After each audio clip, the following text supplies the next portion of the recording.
Okay, I want to show you today how to better use some of the capabilities of PebbleGo and PebbleGo Next. I hope to keep this fairly short, but I think that given our current situation, there are some tools that you can utilize that maybe you didn't know about prior to now. So we're going to go to PebbleGo Next.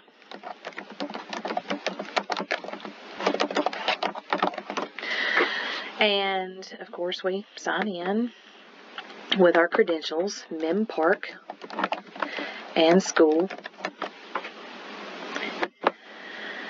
All right, now we are on PebbleGo.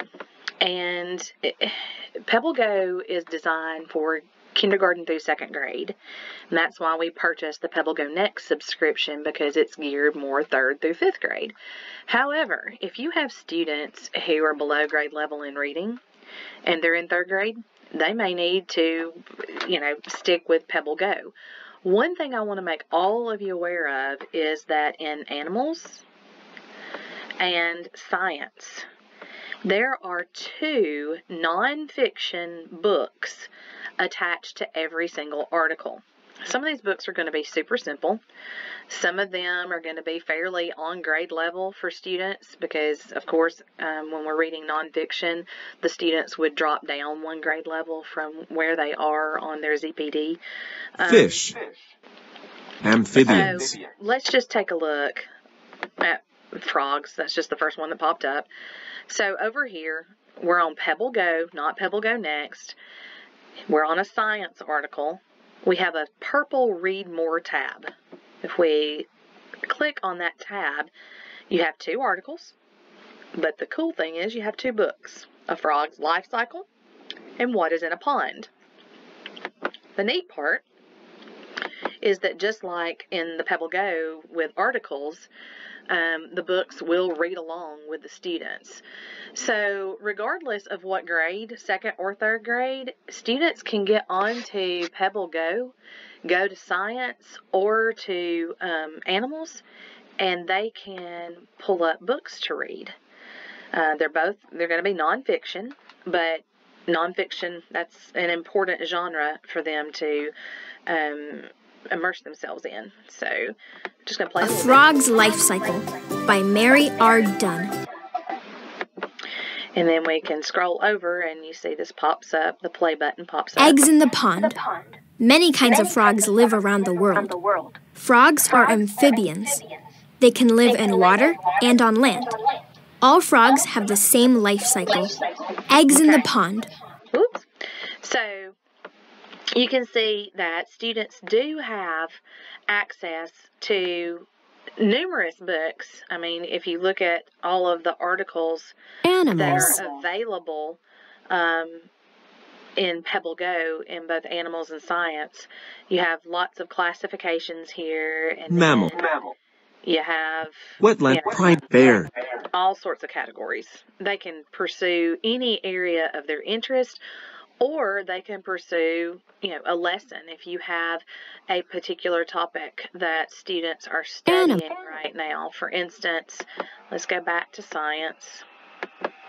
If students are studying plants, we can look over here in the life sciences, and we do have a whole section on plants, plant habitats, plant parts. So we can take a look at the Read More here, and we have a couple of books there. So I just wanted everyone to see that PebbleGo does have book availability, and it's in this animals section and in the science section. But once we're logged into PebbleGo, last year it was a little flaky to me how students had to log in twice to go to PebbleGo Next. The capstone has changed that this year. When students initially log in, this is the landing page. They're going to go to PebbleGo, and just like a file folder, there's a tab for PebbleGo Next. So PebbleGo Next comes up, and we have the 5 categories for PebbleGo Next. states, science, American Indian history, social studies, and biographies. I know a lot of the third grade teachers know about biographies because you guys used this for your biography project last year. I just kind of wanted to bring up as well for third grade. Notice down here we have video experiments, we have questions of the day, we have games.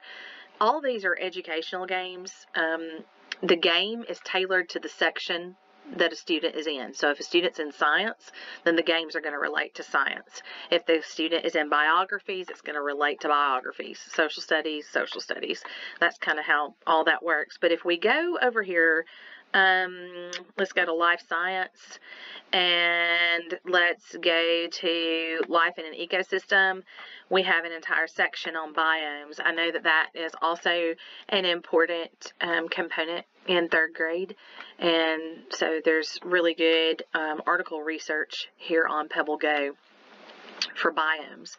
So that's just a little, brief look into a few things that maybe you didn't know about PebbleGo, so that students can have access to more books. So if you'll remember, when students land here, second or third grade, they can search animals or science, and they can look up books, read more.